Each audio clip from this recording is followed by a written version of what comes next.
I'm Michelle Salt. I'm 30 years old. I'm originally from Leduc, Alberta, and I am a 2014 Paralympic snowboarder.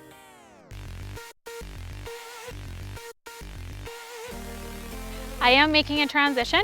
I'm going to try do both sports, but my focus is going to be cycling, and hopefully I can cycle my way to Rio.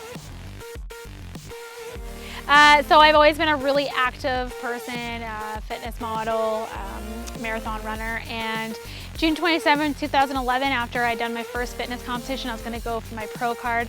I actually was in a pretty bad motorcycle accident. I hit a guardrail going 120 on my motorcycle.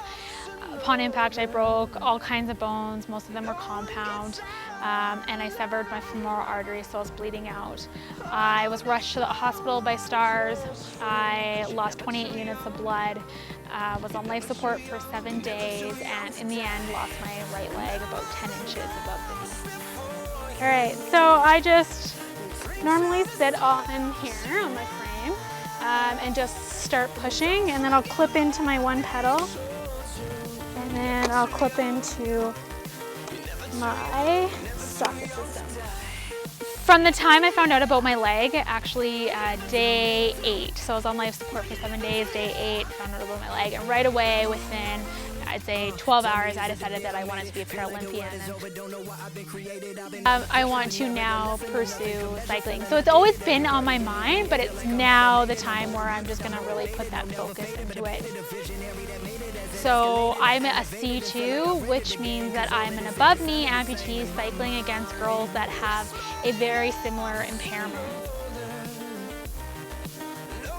I just came back from Germany where I was with the national team in my first World Cup with cycling. It was a great experience, but I learned a lot, and I learned that I have a lot to learn when it comes to cycling. So my goal the next month is just going to be working on my strength and working on my endurance, as well as focusing on the logistics of cycling and how it works and the strategy.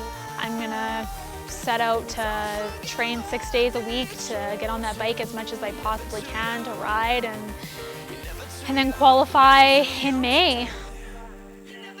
You know, nothing is impossible. That word is not a part of my vocabulary. And being a part of something has been such a motivator and a purpose for me. Like, I knew that this accident was going to have meaning, but to be a part of not just one but 2 sports, and to potentially go to 2 games, summer and winter, it's just an incredible feeling, and what drives me every day to get out of bed and train hard.